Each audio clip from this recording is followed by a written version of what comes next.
അധികാരമോ?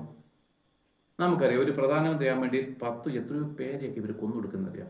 രഹസ്യത്തിലും തന്ത്രപൂർവ്വം. ഒരു മുഖ്യമന്ത്രിയാകാൻ വേണ്ടിയിട്ട് എത്രയോ പേരുടെ രക്തം ഇവരുടെ കയ്യിലാക്കുന്നത്. വേണ്ട, നമ്മുടെ ഇവിടുത്തെ ഒരു ലോക്കൽ സെക്രട്ടറി ആകാൻ വേണ്ടിയിട്ട് എത്ര പേരെ കൊല്ലുന്നില്ലായിരിക്കും. കൊല്ലുന്നതിന് ഒത്തതുകൊണ്ട് എത്ര പേരുടെ മത്സരത്തിൽ കളിച്ചാലാണ് ഇവർ കയറുന്നത്. എത്ര പേരുടെ വെട്ടിയിട്ടാ.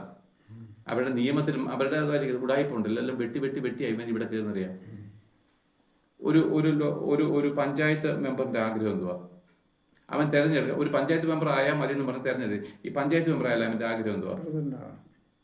വോട്ടെടുപ്പിൻ്റെ അന്ന് ചോദിക്കുക, എന്നെ പ്രസിഡന്റ് ആക്കാൻ നല്ല സാധ്യതയുണ്ട്, അതിനുവേണ്ടി അവൻ്റെ കളി കളിക്കും.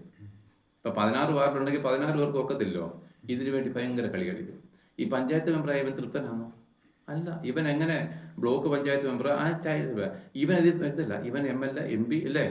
ഇവന് മുഖ്യമന്ത്രിക്ക് സന്തോഷമാണ്. ആ മുഖ്യമന്ത്രിയുടെ ആഗ്രഹം എന്താണെന്നറിയോ? എങ്ങനെ ഇന്ത്യൻ പ്രധാനമന്ത്രി ആകുന്നല്ലേ? അവന് തൃപ്തനല്ല. ഇന്ത്യൻ പ്രധാനമന്ത്രിയുടെ ഗുണം എന്തോ? നമ്മുടെ ഗുണത്തെ എന്തറിയാമോ? ലോക നേതാവായതാണ്. ഇതാണ് അധികാരം. ഇതിനകത്ത് ആർക്കും തൃപ്തി. ഇതെല്ലാം എന്താണ്? ഞാൻ നാളെ ചത്തുപോകും. പണ്ട് ഔറംഗസീബും ഒക്കെ ഉണ്ടല്ലോ, മോനും ഒക്കെ പേരൊക്കെ മറന്നുപോയി. സ്വന്തം അപ്പനെ പിടിച്ച് ജീവപര്യന്തം ജയിലിലിട്ടു ഒരുത്തൻ.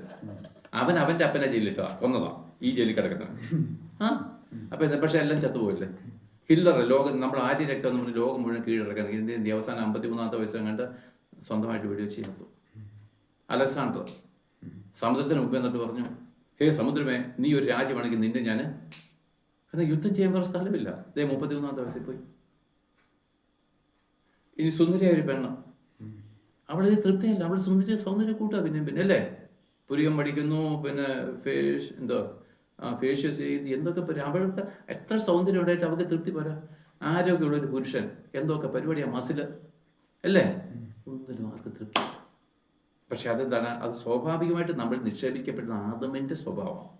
എന്നാൽ അവിടം വിട്ട് നമ്മൾ യേശുക്രിസ്തുവിലേക്ക് തിരിഞ്ഞു കഴിഞ്ഞാൽ ടോട്ടലി നമ്മൾ മാറുക. എനിക്ക് മതി, ഇത് തന്നെ എനിക്ക് ധാരാളം. കാരണം എനിക്ക് അങ്ങനൊരു രാജ്യമുണ്ട്, അവിടുത്തെ പൗരത്വം എനിക്ക് കിട്ടിയിട്ടുണ്ട്. അവിടെ നമ്മുടെ യേശുക്രിസ്തുവിനുള്ള എല്ലാ അധികാരങ്ങളും എനിക്കുണ്ട്.